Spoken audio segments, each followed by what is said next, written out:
Good morning po sa ating lahat. Good morning. Hindi ko na sasabihin maganda yung nasa unahan kasi wala namang nagre-react. Ako na lang ang bahalang sa sarili ko. Mag-uplift. Good morning. Mukhang nagagandahan ang mga nakikita ko ngayon. Mga maraming kabataan ang nagagandahan ngayon, ano? Ibig sabihin ba nung tumatanda na kami? Okay. Nag-join ako sa church na to year 2005. 2005, right after na kinasal kami. Nag-start na ako dito sa church na to kasi malayo yung Cavite City. So kung 2005 ako nag-start dito, ilang taon? 20 years? Excuse me, 20 years na ako sa CSF. And for those long years, nakita ko yung pag-rise up ng mga kabataan, simula sa pagiging maliliit, mga toddlers. Yan si Abby, baby pa yan noon. Excuse me. Alin ito? Ay, sorry. Okay. Si Abby, yan, baby pa yan nung time na yon. Ngayon, nagulat ako, nagda-drums na pala. Talaga napakabuti ng Diyos, no? Hindi niya tayo pinabayaan. He sustained everything that we need throughout these years. Throughout those years, at pinatunayan niya na siya ay tapat. Nakakatuwa yung praise and worship kanina. Sabi doon, there's power in the name of Jesus. Truly, there is power in the name of Jesus.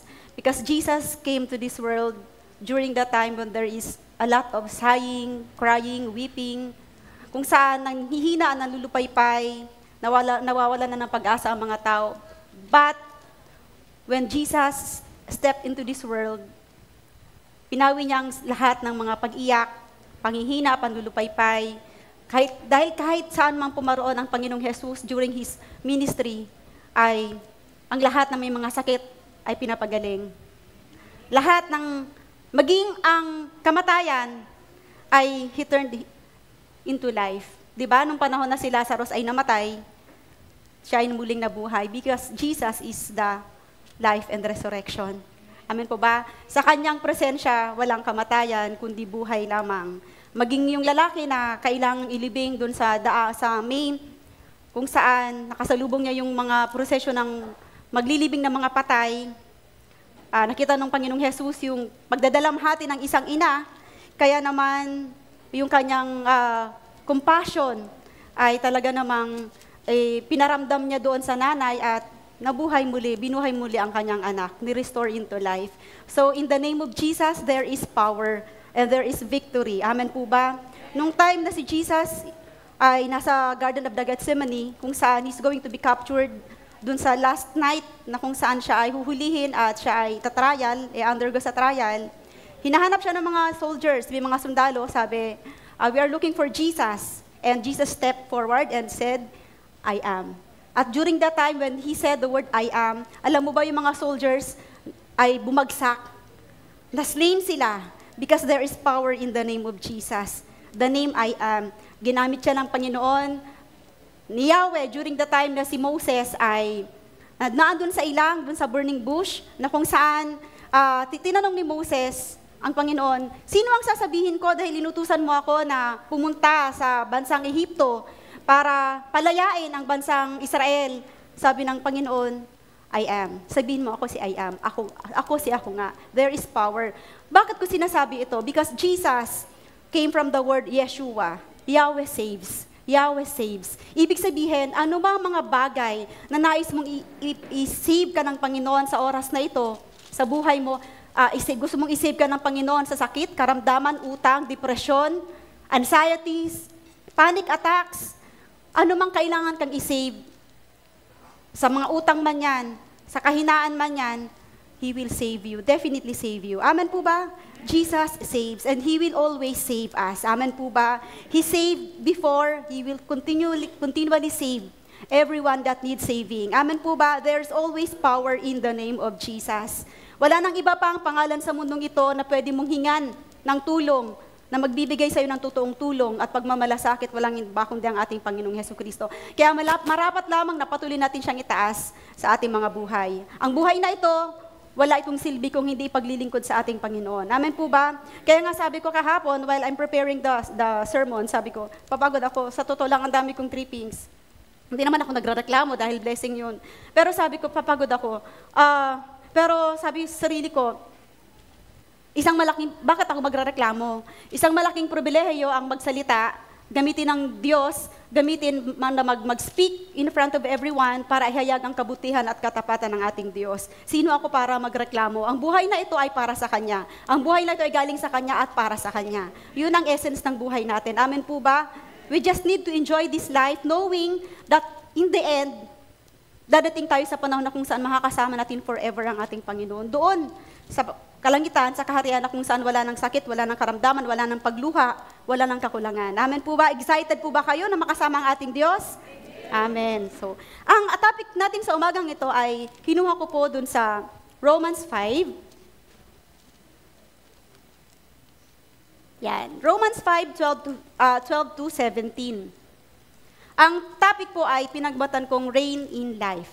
Uy, ginandahan ng ang color ng font. Wow naman. Kasi hindi ako ang taong hindi makuriri. Ano yung mga sta ganun, hindi ako ma-art sa mga ganyan. Basta makapag-type ako, okay na yon. So, kapansin nyo ang mga presentation ko very plain lang. So, kinuha ko yung topic doon sa Romans 5. Pakibuksan po natin ang ating mga Biblia sa Romans 5, verses 12 to 17. This is actually in reference pa rin doon sa previous celebration natin ng Pasko ng Pagkabuhay. Kinunay ko lang siya doon. And so, yun. Ready na po ba ang lahat? Tayo po'y manalangin, dakila at makapangyarihang Diyos. Salamat po, Panginoon, sa iyong kabutihan at katapatan sa aming buhay. Ikaw ang Diyos na banal, dakila, makapangyarihan sa lahat. At napakabuti mo, Panginoon. Kami po ay nagpapasalamat dahil, Panginoon, pinaging dapat mo kami, Lord, na makabilang sa pamilya mo. At kami ay inibig mo sa kabila ng aming mga kahinaan at pagkukulang. At hinayaan mo kami, Panginoon, to rise up, to shine, Panginoon, to glorify your name para sa iyong kapurihan, Panginoon. Hayaan mo, Lord, na ang lahat ng aming mga ginagawa sa aming buhay, patuloy na magbigay ng kapurihan, kapasalamatan sa iyo, Panginoon. Sa pangalan ni Jesus at dalangin ko sa umagang ito, Lord God, that you take control of whatever will happen today. I ask the Holy Spirit to give us, Lord, the revelation. At dalangin ko, Panginoon, ang bawat isa ay magkaroon ng patuloy na kauhawan, na maunawaan ang iyong salita, ang mga kapahayagan mo sa umagang ito. Take control. I continue to rely on your word, in your power, in your grace, Father God. In Jesus' name we pray. Amen. So, isang mapagpalang umaga po muli sa ating lahat. Sa umagang ito, nangangako ako sa inyo na bibilisan ko lang talaga ang sermon. Mabilis lang talaga ito. So, reign in life. Basahin po natin sa Romans chapter 5, verse 12 to 15. Sabi po dito, ang title dito si Adan at si Kristo. Ang kasalanan ay pumasok sa sanlibutan sa pamamagitan ng isang tao. At ang kamatayan ay pumasok sa pamamagitan ng kasalanan. Dahil dito, lumaganap ang kamatayan sa lahat ng tao sapagkat ang lahat ay nagkasala. Nasa sanlibutan na ang kasalanan bago ibigay ang kautusan. Ngunit, kung walang kautusan, ang kasalanan ay hindi tinuturing na kasalanan. Gayunman, naghari pa rin ang kamatayan mula kay Adan hanggang kay Moses, pati sa mga taong hindi nagkasala tulad ng pagsuway ni Adan sa utos ng Diyos. Si Adan ay anyo ng isang darating, subalit magkaiba ang dalawang ito, dahil ang walang bayad na kaloob ng Diyos ay hindi katulad ng kasalanan ni Adan. Totoong maraming tao ang namatay dahil sa kasalanan ng isang tao, ngunit ang kagandahang loob ng Diyos ay mas dakila. Gayon din ang kanyang walang bayad na kaloob sa maraming tao sa pamamagitan ng kagandahang loob ng isang tao, si Jesucristo. Ang kaloob na ito ay hindi katulad ng ibinunga ng pagsuway ni Adan, sapagkat hatol na kaparusahan, ang idinulot matapos na magawa ang isang pagsuway. Subalit kaloob na nagpapawalang sala naman ang idinulot matapos magawa ang maraming pagsuway. Sa pamamagitan ng pagsuway ng isang tao, dito tayo mag-focus, naghari ang kamatayan, ngunit sa pamamagitan din ng isang tao, si Jesucristo, ang taong pinagpala ng sagana at itinuring na matuwid ng Diyos ay maghahari sa buhay. So pinagpala na ng Diyos ang pagkabasa ng kanyang salita. Kaya tinitle ko itong Reign in Life. Sabi kasi dito sa verse 17, maghahari sa buhay. Ang pinagpala ng sagana at itinuring na matuwid ng Diyos ay maghahari sa buhay. Naniniwala ba kayo o tinatanggap niyo ba sa sarili niyo na kayo po ay pinagpala ng sagana at itinuring na matuwid ng Diyos? Then, you are to reign in life. We are supposed to be reign in life kailangan maghari kayo sa buhay na ito. Anong ibig sabihin maghari? Kailangan ma-overcome nyo lahat ng mga difficulties, circumstances, trials, affliction sa buhay na ito. This is the Word of God. By the authority of God's Word, sinasabi niya sa iyo sa umagang ito that you have to reign in life. Don't live a life full of defeat. Huwag kang mabuhay sa isang buhay na punong-puno ng kabiguan, pagkatalo. Hindi ka tinawag ng Diyos, hindi ka binigyan ng buhay ng Diyos para mabuhay na punong-puno ng problema, pagkatalo, sakit at karamdaman. You are called to live a life, to reign a life like a king. Amen po ba? Mabuhay ka sa mundong ito, pamahalaan mo ang mga pinagkatiwala sa iyo ng Diyos. Mabuhay ka ng malakas, malusog, with authority, with power and dominion. Naintindihan niyo po ba? That is our calling. Nung si Adan ay nilikha ng Diyos doon sa Garden of Gethsemane, sa Garden of Eden, sorry. Ang Panginoong Hesus Kristo, si Adan ay nilikha ng Diyos doon sa Garden of Eden. Sabi niya, subdue, take control, have a dominion, have authority and power. Ikaw magpangalan dyan sa mga hayop na yan. Susunod yan sa'yo kahit na yung mga animals na yan, mga hayop na yan, ay mga mababangis. Pero lahat sila ay sumusunod sa kay Adan. Amen po ba? That is our dominion. Yung dominion natin na yon, dapat, until now, dapat in-exercise natin yon. But then, sabi pa nga po dito, nagkaroon ng kasalanan. Yung dominion, yung kapangyarihan, yung power and authority na binigay ng Diyos kay Adan, ay na-revoke. Kinuha. Sino ang kumuha? During the time that Adam disobeyed God, ano nangyari? Nagkaroon ng kasalanan. Pumasok ang kasalanan. Sinunod niya yung panililang ni Satanas at ginawa niya yung bagay na ayaw ipagawa sa kanya ng Panginoon. Kinain niya yung bunga ng prutas na pinagbabawal. Pero, dahil sa kanyang pagsuway, ano ang naging epekto? One man's sin resulted in death reigning over humanity. Naghari ang kamatayan sa buong sangkatauhan. Amen po ba? Naghari. The word reign in that sentence signifies death, dominance, and pervasive influence. Ibig sabihin, naghari ang kamatayan sa buong sanlibutan at walang makakaiwas, walang makakatakas. Nagkasala, ang kabayaran ng kasalanan ay kamatayan. Kung papaanong ang mabubuting gawa mo ay hindi maaaring magtanggal ng kasalanan mo, the act of Adam is so powerful na kung saan ang bawat isa sa atin, ang lahat sa atin ay apektado. Walang makakaligtas sa kamatayan. Lahat ay mamamatay dahil sa kasalanan. That is the consequence of sin. Amen po ba? Pag sa buhay ng isang tao nakagawa ka ng kasalanan, there's always a consequence. Hindi po pwedeng ginawa mo yung kasalanan mo, wala na, parang wala lang nangyari. There's always a consequence of sin. Amen po ba? Hindi ka man mamatay, na physical na kamatayan, there's always this kind of guilt feelings. Amen po ba? At gagamitin niya ni Satanas para every now and then, ibabalik sa iyo yung kasalanan na yon. Amen po ba? Naunawaan nyo? So, death reigned and has dominance over every mankind. Nagkaroon ng kamatayan. So, nakita natin dito na napakatindi ng epekto ng ginawa ni Adan. Subalit, bagamat ang kasalanan ay pumasok sa sanlibutan sa pamamagitan ng isang tao, dumating naman ang pangalawang Adan. Walang iba kundi ang ating Panginoong Hesus Kristo. One man's sacrifice enabled believers to reign in life. He is the second Adam. Amen po ba? Adam kasi means man. Amen po ba? So, ang pangalawang Adan, ang walang iba kundi ating Panginoong Hesus Kristo, na sa kanyang sakripisyo, binigyan tayo ng kapangyarihang maghari sa buhay. Amen po ba? Sa verse 17 yan, ang reign pala came from the word basilio, Greek word yan meaning to rule, literally or figuratively like a king. Mamahala daw. Pag sinabi daw na reign, mamahala ka, basilio, mamahala ka like a king, pamahalaan mo ang lahat bilang isang hari. Paano ba mamahala ang isang hari? Di ba may power? Lahat ng sinasabi niya susundin ng kanyang mga subjects, di ba? Lahat ng kanyang decision, kailangan sundin. There is power. Yun ang gusto mangyari sa atin ng Diyos. Sa pamamagitan ng Panginoong Hesus Kristo, ni-reinstate muli sa atin yung power and binalik.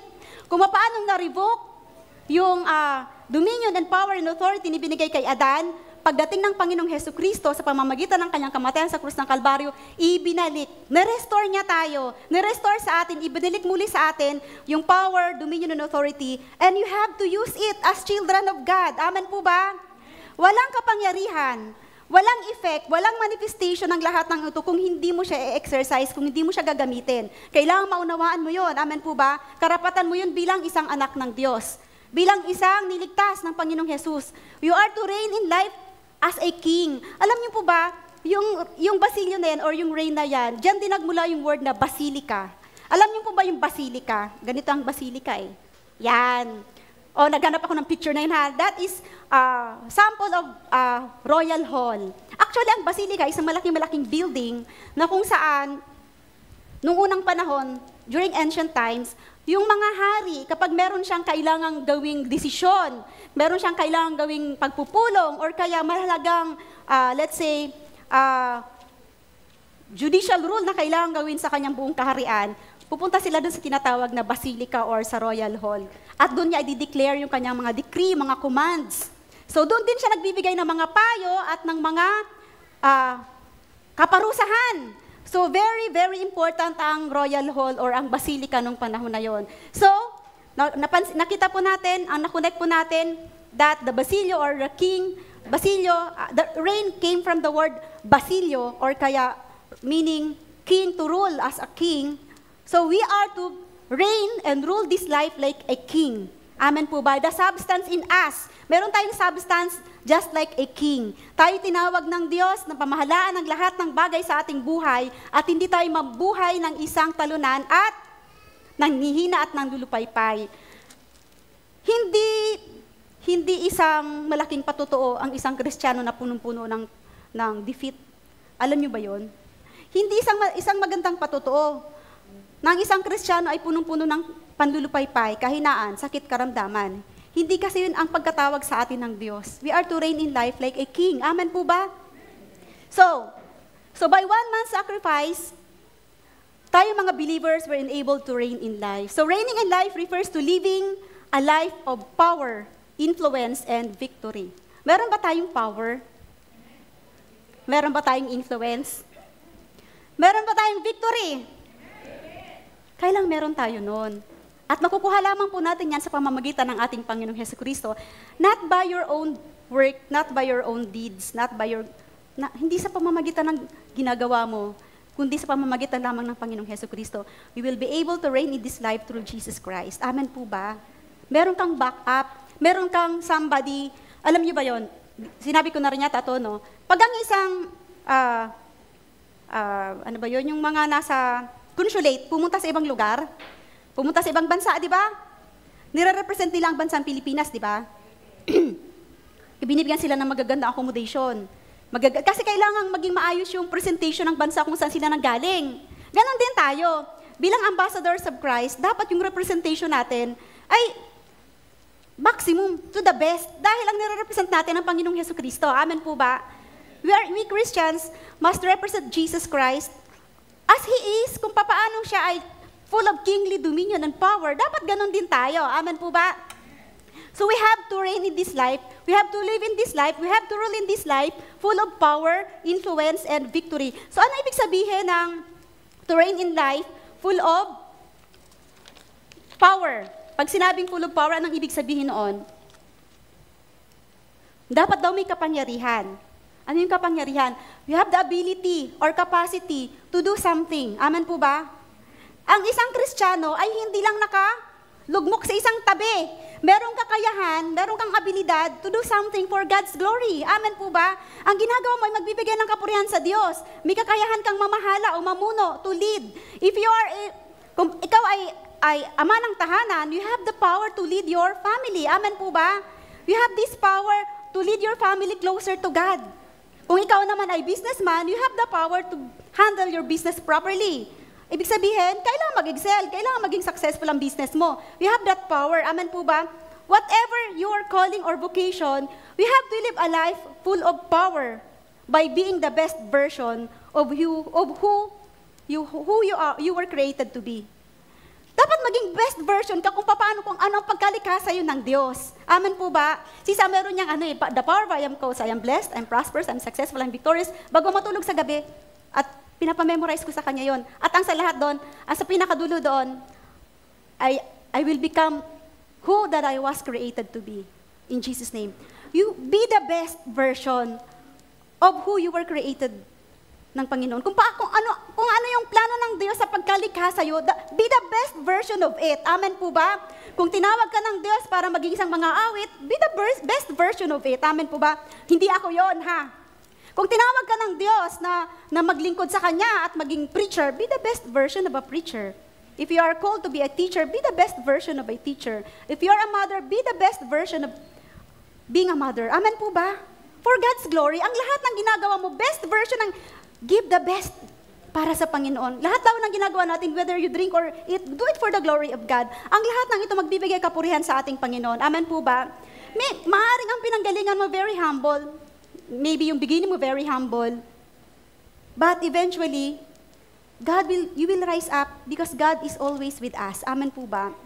You will rise up in power. There is no limit to what you can achieve. May limitation ba sa maaari mong makuha?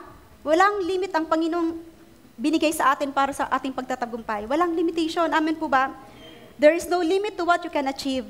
And just like Joseph, di ba sa Genesis 3:9, he started as a slave, then prisoner, and eventually became the prime minister of Egypt.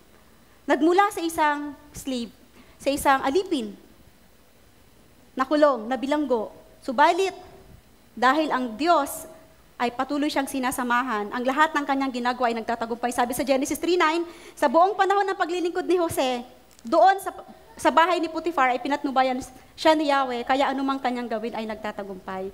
Kapag ikaw, hinayaan mo ang buhay mo na patuloy kang patnubayan ng ating Panginoon, patuloy kang magtatagumpay. Ano man yung ginagawa mo, pagtatagumpayan ka ng Panginoon dahil ikaw ay kanyang pinapatnubayan. Your past failures and blunders doesn't define your future. Ano man ginawa mong masasama noon sa buhay mo nung hindi mo pa nakilala ang Panginoong Jesucristo, kung meron ka man kasalanang ginawa sa Kanya, hindi yon ang magiging future mo.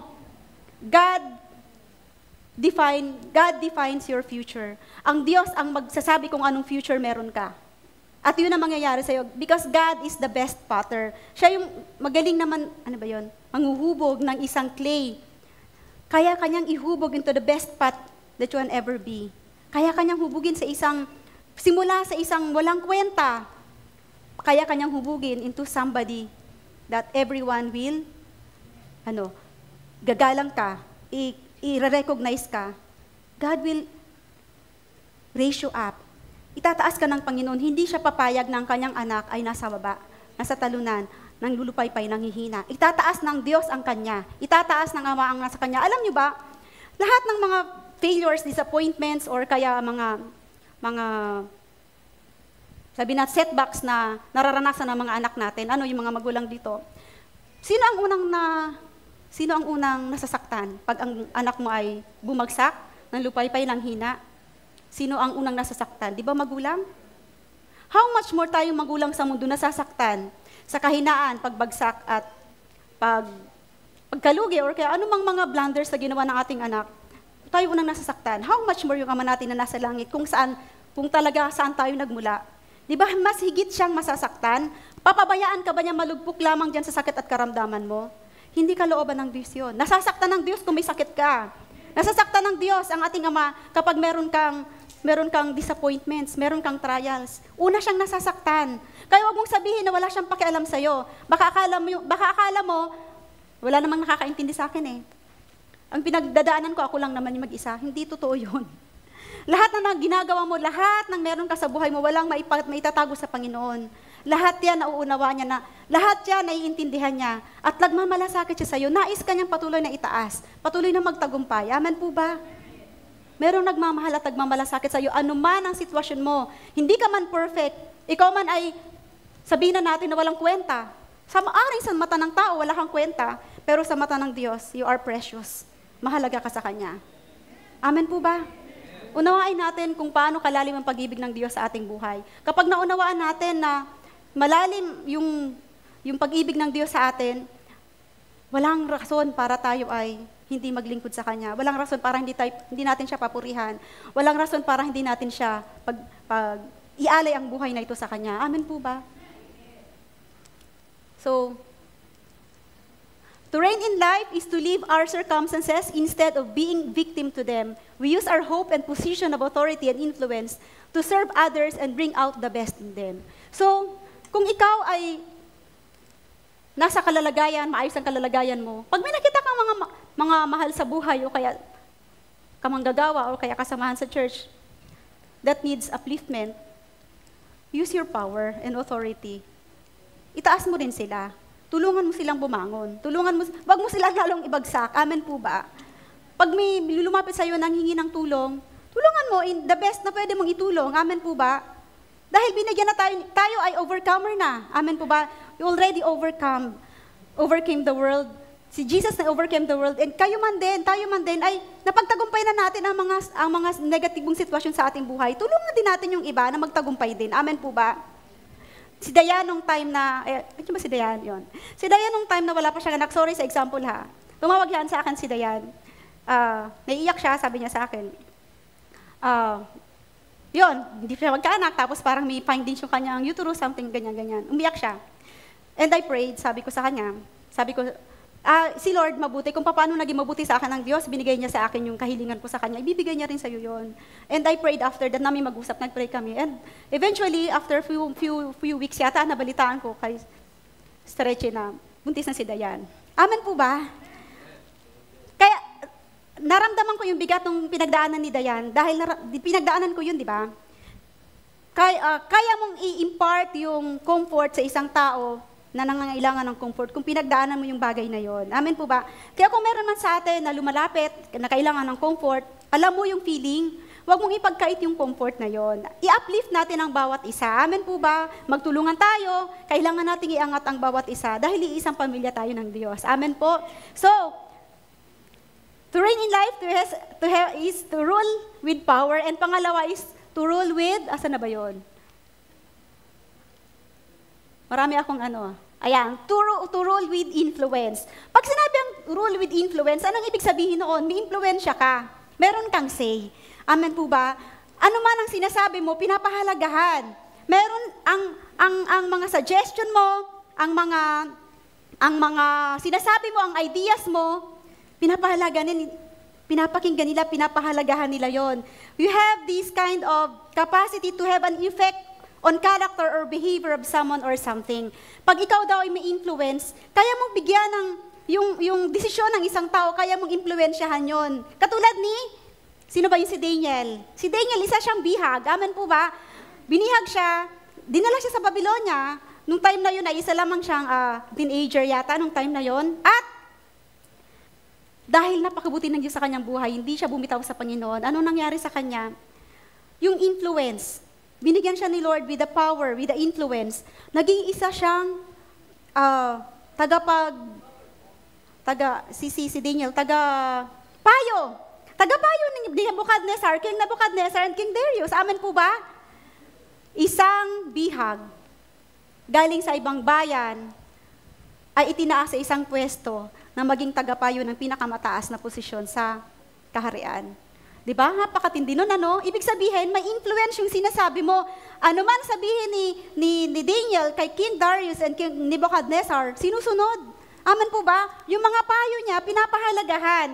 So, Daniel had a significant influence over King's decision, particularly King Nebuchadnezzar and King Darius. During the time na si King Nebuchadnezzar ay nagkaroon ng dream, di ba? Sa Daniel 2:24. At sabi niya, walang makapag-interpret ng kanyang dream. Sabi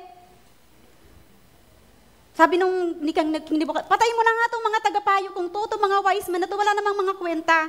Sabi ni Daniel, pinuntahan niya si Arioch. Sabi niya, Arioch, sige, sabihin mo kay King Nebuchadnezzar, sa Daniel 2:24, pupunta ako sa kanya, and I will interpret his dream.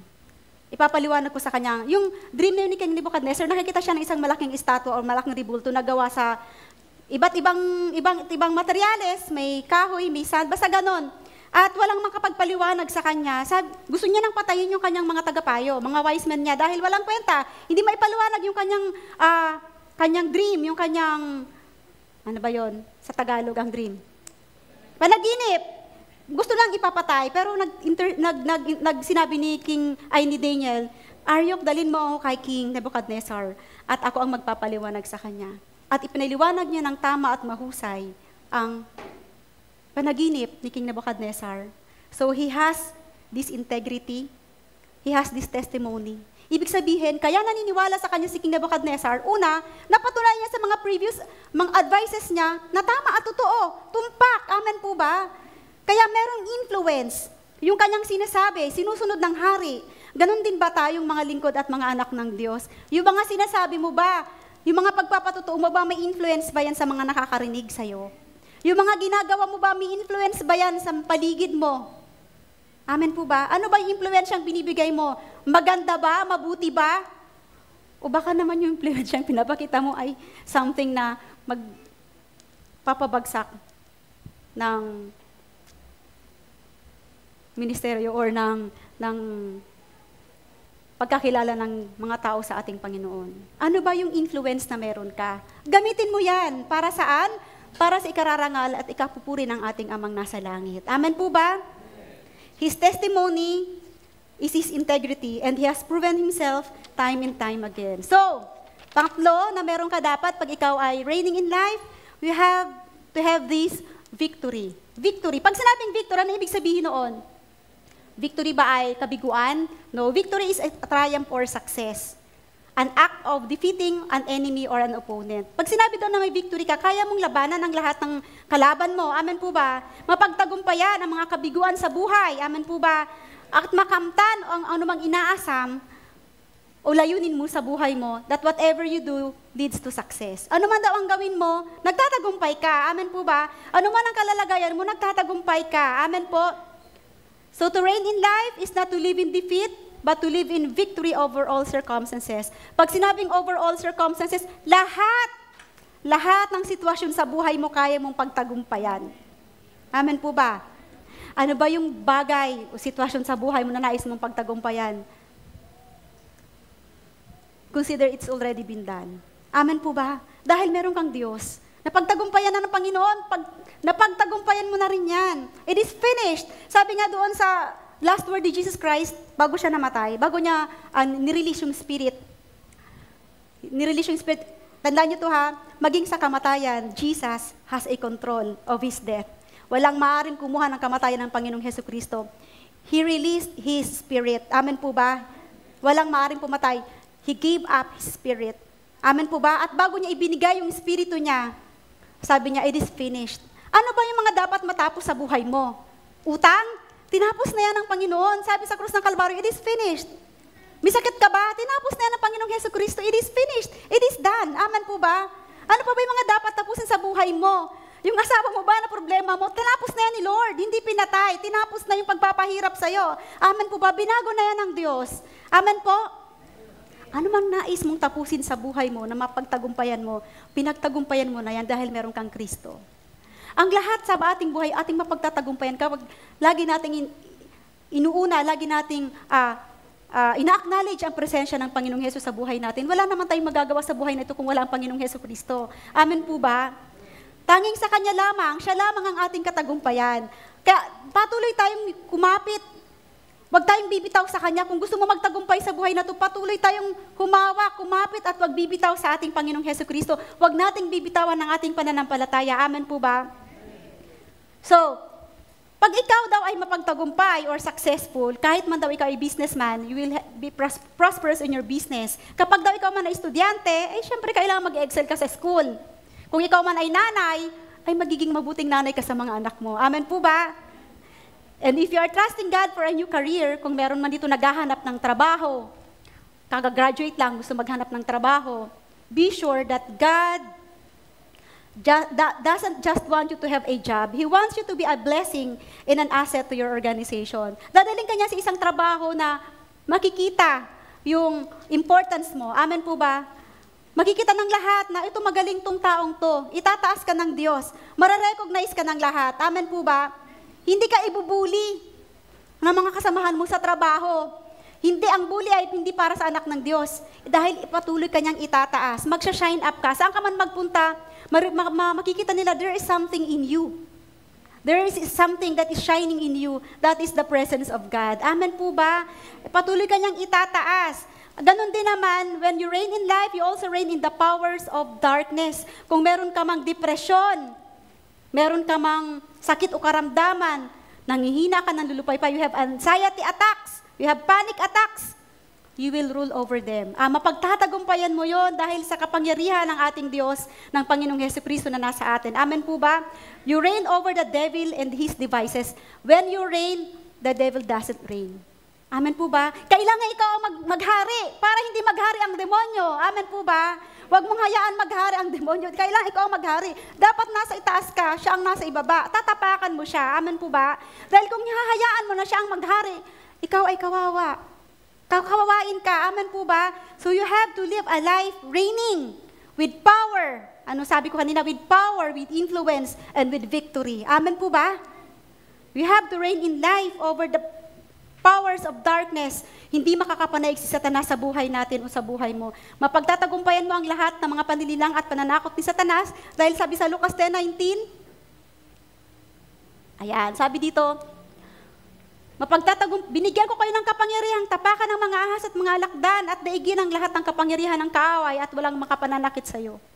Diba? Napakagandang pangako ng Diyos yun. Sabi niya, I will give you authority to trample on serpents and scorpions and over all the power of the enemy and nothing shall by any means hurt you. Walang makakapanakit sa iyo. Amen po ba? Pangako yan ng Diyos. Amen po? Kaya panghawakan natin yung pangako ng Diyos. Binigyan niya tayo ng kapangyarihan at kakayahan sa pangalan ng Panginoong Jesucristo na mapagtagumpayan ang lahat ng pagsubok at suliranin sa ating buhay. Sabi nga sa 1 Corinthians 10:13, sabi po doon, no temptation has overtaken you except such as is common to man. Walang pagsubok na dumating sa inyo na hindi naranasan ng ibang tao. Tapat ang Diyos at hindi niya ipahihintulot na kayo'y subukin ng hinggit sa inyong makakaya. Anumang pagsubok na dumating sa buhay mo, siguradong kakayanin mo yon. Dahil hindi yan papahintulutan ng Panginoon na mangyari sa buhay mo kung hindi mo yan mapagtatagumpayan. Bago pa dumating ang pagsubok, mayroon ng provision na kalakasan na nagmumula sa ating Panginoong Jesucristo para mapagtagumpayan mo yan. Amen po ba? Bago pa dumating, meron ng provision ng Lord. Patuloy lamang tayong magtitiwala sa Kanya. Sa halip pagdating ng pagsubok, bibigyan niya tayo ng lakas upang makayanan ang lahat ng ito at lahat ng paraan upang malampasan ng ito. Ang pagsubok ay hindi galing sa Diyos, ha? Baka sabihin niyo, ay, pagsubok binigay sa akin ng Lord ng pagsubok na ito, kailangang Ang pagsubok ay hindi galing sa Diyos. Ang pagsubok ay ibinigay ni Satanas, inaalaw lamang ng Diyos. Inaalaw, hinahayaan, pinapayagan, dahil there's already a provision for you to overcome it. Hindi niya hahayaang dumaan ka sa pagsubok na yan. Hindi niya hayaan si Satanas na bigyan ka ng pagsubok na yan kung hindi mo kayang pagtagumpayan. Meron kang backup. Lagi kang may backup sa buhay mo. Amen po ba? Lagi kang merong nasa likod. Alam mo ba, during the time nung ang bansang Israel ay tumatakas doon sa Ehipto, di ba? During the night, there's a pillar of fire na kung saan merong the presence of God is a pillar of fire na nagbibigay ng tanglaw sa kanilang dinadaanan. Amen po ba?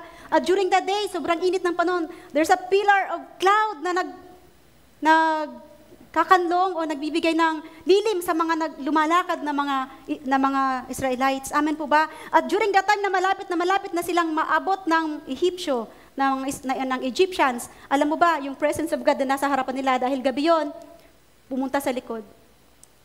Pumunta siya sa likod, sa rear, nagkaroon ng dilim, nagkaroon ng harang, hindi makam-push forward ang mga Egyptian.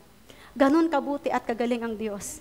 Ganon siya magmamalasakit sa iyo. Kung kailangan mo ng gabay sa unahan, gagabay siya sa unahan. Kung kailangan mo ng protection sa likod, pupunta siya sa likod. Ganon siya sa atin. Ganon ka tayo kamahal at kaibig ng Diyos. Napakabuti niya, amen po ba? Tandaan po natin, wala kang lakad sa buhay mo na hindi mo kasama ang Diyos. Maaaring hindi mo nararamdaman dahil hindi mo siya ina-acknowledge.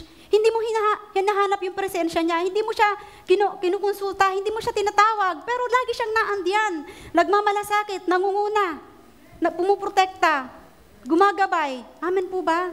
Ano mang laban mo sa buhay, laban niya ng Diyos bago ka pa lumaban, nilabanan niya na yan. There's always a protection and provision. Whatever you need, there's always a provision. Amen po. Patuloy tayong magtatagumpay dahil kasama natin ang Diyos. So walang pagsubok na maaaring dumating sa buhay natin ang hindi natin malalagpasan dahil merong provision ang ating Diyos para malampasan ang lahat ng ito. Amen po ba? So, paano ba tayo mamamahala sa buhay na ito? We are to reign in life only by receiving. Sabi doon we have to receive the abundance of grace and the gift of righteousness. Sabi po doon, for if one man's offense, death reigned through the one, much more those who receive the abundance of grace and gift of righteousness will reign in life through the one Jesus Christ. Paano daw tayo maghahari sa buhay na ito, magtatagumpay sa buhay na ito? Napakasimple lang ng kailangan natin gawin. Receive or tanggapin natin ang binibigay na grasya at biyaya ng ating Panginoon. The abundance of grace and the gift of righteousness. Pag sinabing abundance of grace, nakita niyo ba yung word na abundance? That is plenty. More than enough. Amen po ba? Ang grasya ng Diyos ay higit pa doon sa pangangailangan mo. Hindi nagkukulang. Amen po ba? Marami nang kumuha. Marami nang binagbigyan ng biyaya at grasya ang Diyos. Hindi na uubos. Bawat isa meron. Hindi mauubusan. Bawat tayo merong biyaya at pagpapala sa ating Panginoon. Plenty. Plentiful. More than enough. Pag sinabing abundance, isip-isipin mo na, ano ba ibig sabihin ng abundance? Di ba pag abundance, hindi nauubos? Nauubos ba ang pag-ibig ng Diyos at biyaya ng Diyos sa ating buhay? Hindi, dahil nung makasalanan ka pa, namatay ng Panginoong Jesucristo sa'yo. Amen po ba? Hindi ka pa karapat-dapat noon, pinaging dapat ka ng Panginoon. Amen po? That is the abundance of grace. Hindi ka karapat-dapat, ngunit pinaging dapat ka ng Panginoon, tanggapin ang lahat ng biyaya at pagpapala mo, ang pagpapala ng Diyos. Amen po ba? And the gift of righteousness. Ang katwiran mo at pagiging matuwid mo ay regalo yan sa'yo, hindi mo yan pinaghirapan. Kung papaano ang kasalanan ay pumasok sa sanlibutan sa pamamagitan ni Adan at wala kang nagawa, lahat ng mabubuting gawa mo ay hindi nagligtas sa'yo. Amen po ba? Hindi ka niligtas ng mabubuting mong gawa. Ang nagligtas sa'yo, walang iba kundi ang Panginoong Jesucristo. Binigay sa'yo yan ng regalo. At pag sinabing regalo, somebody paid for it. Someone paid for it. Nireceive mo, tinanggap mo, in-enjoy mo, pero may ibang nagbayad. Sino nagbayad? Ng katwiran mo, ng kapatawaran mo, ang ating Panginoong Jesucristo. Amen po ba? Napakasimple ang buhay ng isang Kristiyano. Tanggapin ang biyayang kaloob, ang masaganang biyaya at habag na kaloob ng Panginoong Jesucristo. Wala nang iba pa. At tanggapin ang regalong kaligtasan. Napakasarap, di ba? Wala ka namang gagawin dun eh. Yung mabubuting gawa mo, yung pagsiserve mo kay Lord, yung mabubuting gawa na ginagawa mo sa buhay mo, yung lahat ng ito na ginagawa mo sa ministry mo, produkto na lamang yan. Amen po ba? Produkto na lamang yan ang kabutihang naranasan mo sa Diyos. Amen? Huwag kang magmayabang sa harapan ng Diyos. Walang sino mang nakaabot doon sa kaluwalhatian ng Panginoon. Wala ni isa, lahat ay nagkasala. Tayo pinaging dapat lamang para walang magmalaki sa harapan ng Diyos. Amen po ba? Walang sino mang maaaring magmalaki sa harapan ng Panginoon dahil ang iyong kaligtasan binigay sa iyong regalo libre ng Diyos. Amen po ba? At ang response natin, to do good. Pag ikaw ay nakaranas ng kabutihan ng isang tao, anong ginagawa mo? You will do everything to please that person, di ba? Pag nakakuha ka ng pabor, di ba? Nakakuha ka ng pabor sa isang tao, anong gagawin mo? Siyempre, pakisamahan mo yun. Ganon yung ginagawa natin. Kaya natin ginagawa ang mga bagay na mabubuti, tayo naglilingkod sa Diyos, dahil una muna nating naranasan ang kanyang kabutihan. Amen? Siya muna ang unang nagbigay. Hindi tayo. Hinanap niya tayo doon sa panahon na kung saan naandun ka sa kasulok-sulukan ng lahat ng kasalanan mo. Hinanap ka ng Diyos. Kinuha ka niya. Ibinilang ka niya sa kanyang kawan. Amen po ba? Binilang ka niya sa kanyang pamilya. Minahal, inibig, pinroteksyonan, pinagpala ng lubos. Ano ang dapat nating gawin? Di ba? Kundi patuloy siyang sundin, itaas sa ating buhay. Walang dapat gawin ng isang Kristiyano na nakaranas ng kahabagan at kabutihan ng Diyos, kundi paglingkuran at sundin ang ating Diyos na buhay. Amen po ba? Wala nang iba pa. So Christian life is based on the system of receiving and not achieving. Ano mang naranasan mo, accomplishment mo sa buhay na ito, katulad ng sinabi ni Ate Carla, ano mang meron ka sa buhay na ito, ay hindi yan dahil sa magaling ka. Hindi yan dahil sa matalino ka. Ang anak ko nung nakaraan, gumraduate, ang dami niyang medal. Pero lagi kong sinasabi sa kanya, ang lahat ng yan galing sa Diyos. Every time na mag-exam, lagi namin hinihiling yung wisdom, knowledge, understanding. Every time pagkatapos mag-review, mami, pag-pray mo ako, magpipray kami.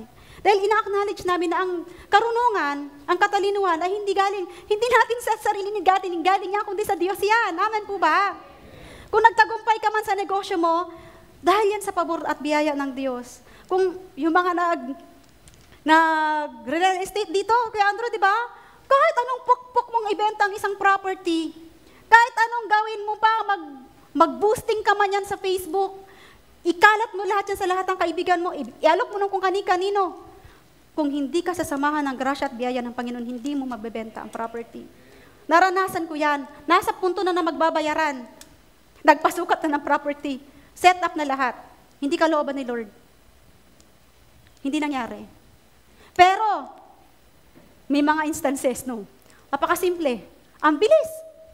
Nandun ang paggabay at pagbiyaya ng Diyos. Kaya sa katulad namin na nag-real estate, every now and then, may mga transactions, we pray, Lord, umaasa kami sa iyo. At tunay na hindi naman talaga kami binibigyan ni Lord.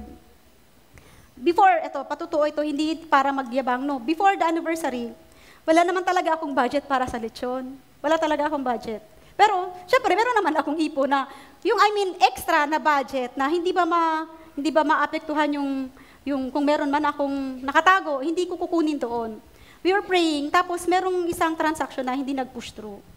Pero alam niyo ba, a day before the anniversary, Saturday, may tumawag sa akin, sabi niya, tulungan mo naman akong ayusin yung docs, samahan mo ako sa abogado, kasi ganyan-ganyan, sinamahan ko siya. At after namin maayos yung kanyang problema, mga documents, binigyan niya ako ng 15,000. Sakto lang pambayad ng lechon. Di ba? Talagang si Lord, sabi ko kay Kat, kinento kay Kat, sabi ko, si Lord talaga, ayaw niya na mahihirapan ako. Ayaw niya na magyabang ako sa kanya. O, di ba, kaya ko namang mag-provide. Si Lord pa rin ang nag-provide. Siya pa rin ang nagbigay. Hindi sa sarili kong dahil sino ba naman ako para tawagin at sige, tulungan mo akong ayusin ang dokumentong to. Tinawag niya ako, nagpatulong, and after that, binigyan ako ng 15,000. Solve ang problema ko. Diba? Napakabuti ng Diyos. Patuloy lamang tayo magtiwala sa Kanya, umasa sa Kanya. Amen po ba?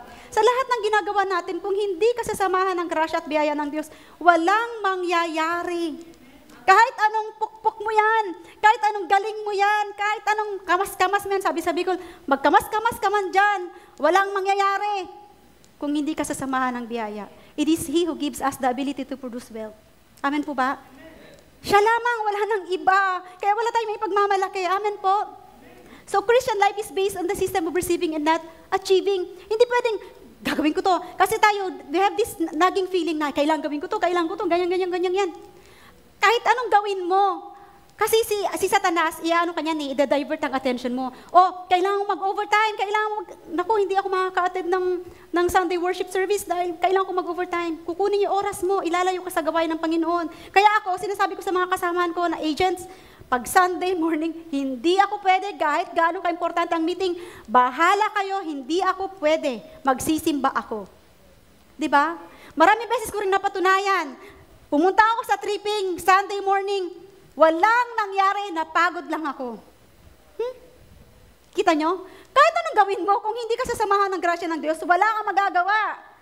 Amen po ba? Ang lahat ay nasa grasya ng Diyos yan. Maging ang buhay na ito, anytime pag kinuha ni Lord, wala kang magagawa.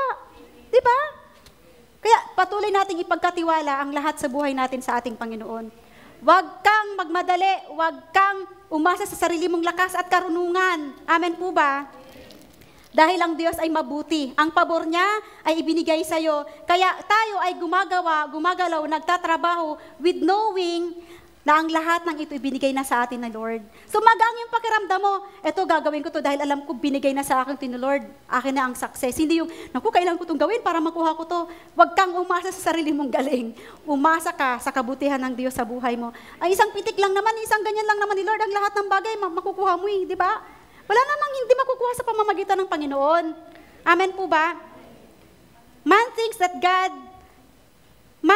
for God to bless him, he needs to deserve, earn, and merit God's favor and blessing by his own effort. Pero hindi yon.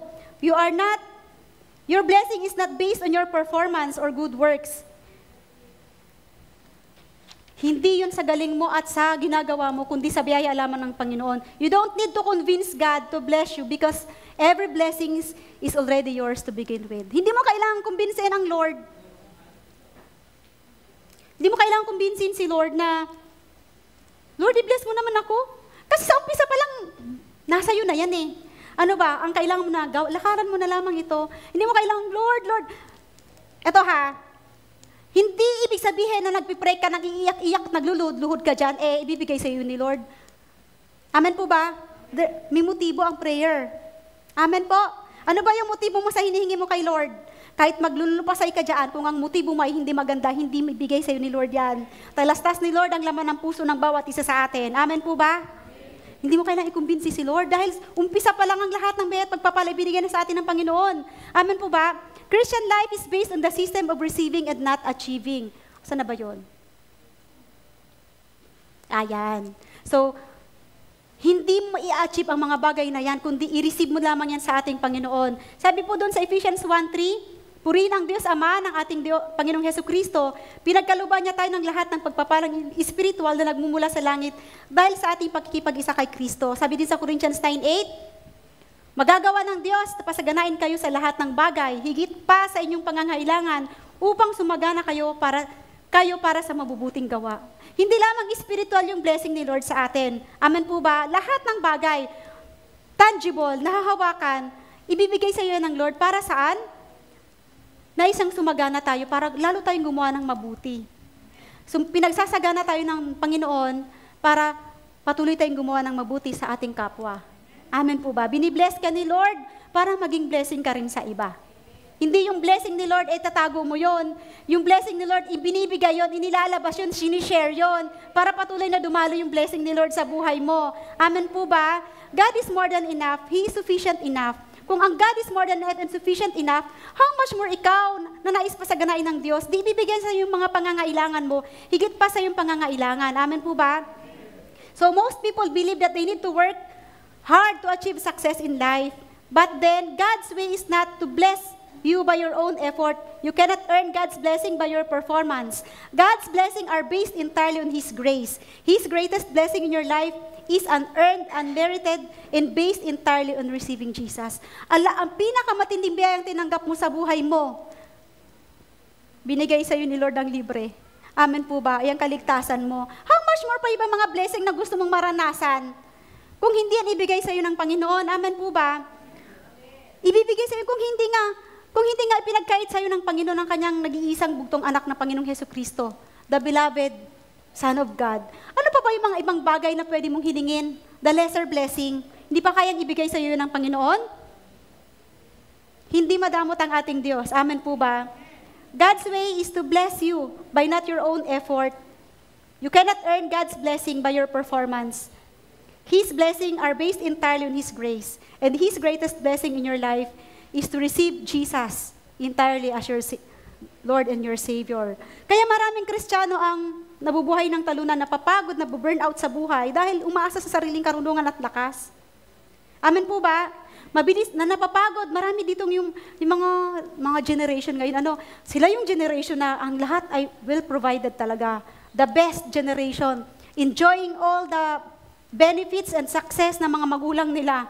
Ito yung generation na napakadali ng buhay, isang click, andyan na agad, Pero sila din yung mga generation na hindi ganun ka grateful. Yung sense of gratitude, kulang.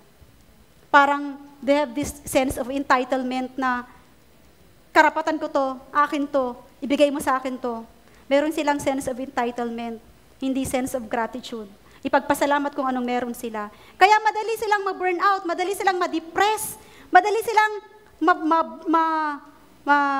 bored. Dahil gusto nila isang click lang lagi, di ba, sa social media, isang click mo lang, andyan agad, nafe-feed agad sa iyo ang kailangan mo. Ganon yung generation ngayon. Kaya nawawala yung sense of gratitude, ang naandun sa kanila sense of entitlement. Pero tayo mga anak ng Diyos, ipamulat natin sa ating mga anak, amen po ba, nang lahat ng meron tayo sa ating buhay ay hindi dahil sa sarili nating galing at lakas at karunungan, kundi dahil sa biyaya lamang ng Panginoon. Amen po ba? Palakihin natin ang ating anak sa katotohanan ng itinuturo ng salita ng Diyos. Amen? Huwag natin silang ilayo. Pag nararamdaman natin na sila ay lumalayo doon sa presensya ng Diyos, hilahin mo sila, ibalik mo sila doon sa gawain ni Lord. Hindi ka man magsalita sa kanila, pag galing babad yan doon sa gawain sa church, madidevelop yan. Amen po ba? Alam nga namang naandyan lagi yan na kahit anong kahit anong ewan yung kahina anong anak mo, pag naandyan lagi binubugbog yan ng salita ng Diyos, nakakarinig ng papuri, pasasalamat, pagsamba sa Diyos, imposibleng hindi bumaon yan. Amen po ba? Patuloy natin silang dalhin sa gawain ng Diyos. Palakihin natin sila sa gawain ng Diyos. Pilitin natin sila. Pag ayaw, pilitin, dalhin. Kahit na mag-away pa kayo, sinong masusunod? Di ba? Dalhin mo sila sa gawain ng Panginoon. Palakihin natin sila doon sa katotohanan ng salita ng Diyos. Huwag natin silang hayaang mahawa dito sa mundo. Yung pollution ng mundo. Alam, sa morality, sa lahat.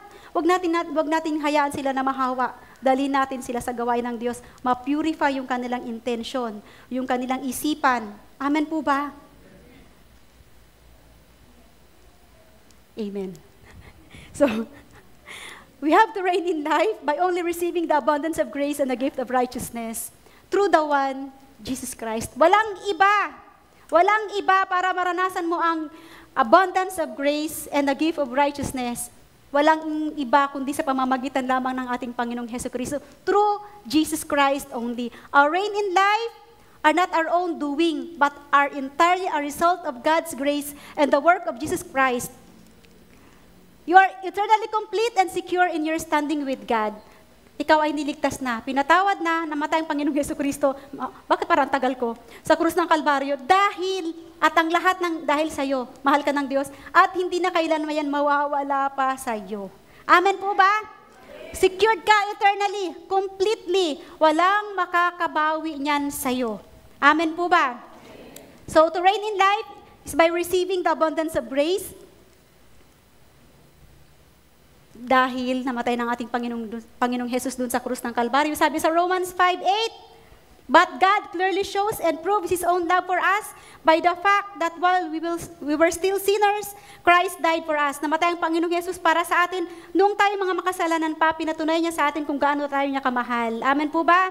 Christ died in our place. Sabi sa 8:32 ng Romans, who did not spare His own Son, but gave Him up for us, how will He not also, along with Him, graciously give us all things? Kung hindi niya pinagkait ang kanyang nag-iisang anak na si Jesucristo, hindi niya ba ibigay sa iyo ang lahat ng pangangailangan mo?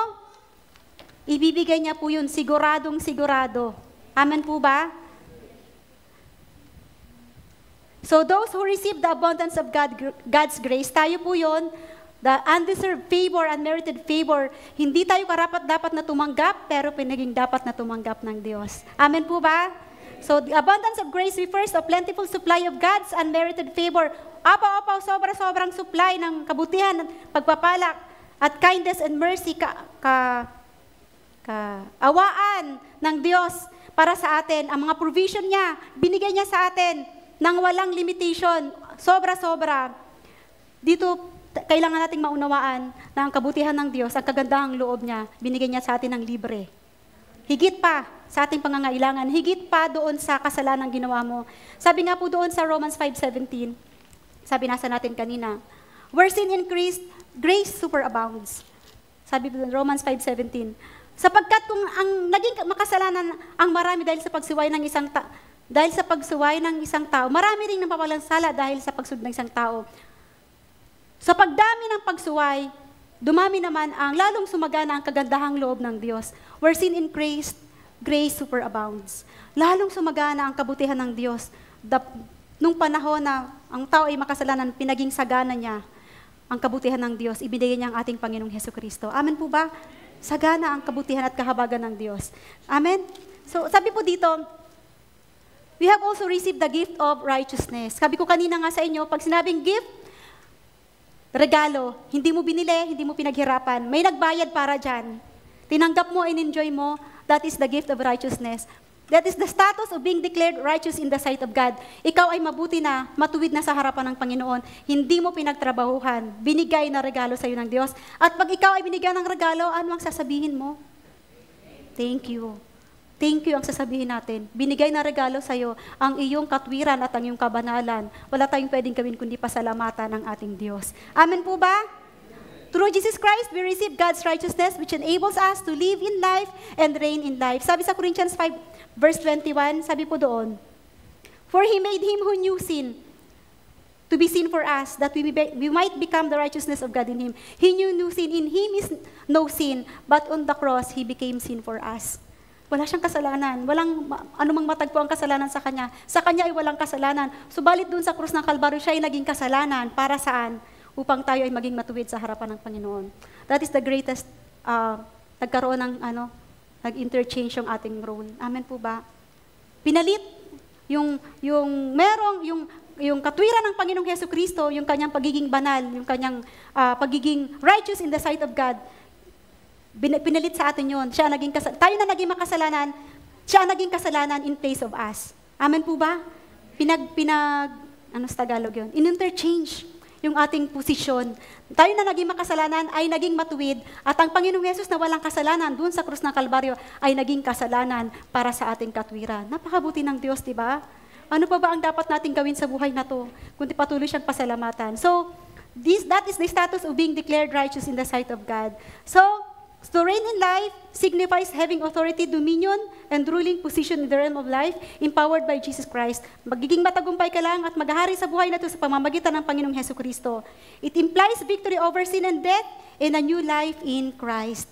Amen po ba? So sa conclusion ko, ayan na, sumobra na. To reign in life is to rule and live in this life with kingly dominion, and with authority, with power, influence, and victory by simply receiving God's abundant grace and the gift of righteousness through Jesus Christ's finished work on the cross. Amen po ba? Amen. So let this be our prayer to let the Holy Spirit teach us to start depending on Jesus' finished work on the cross and start receiving by His grace the effortless way to success, wholeness, and victorious living. To God be the glory.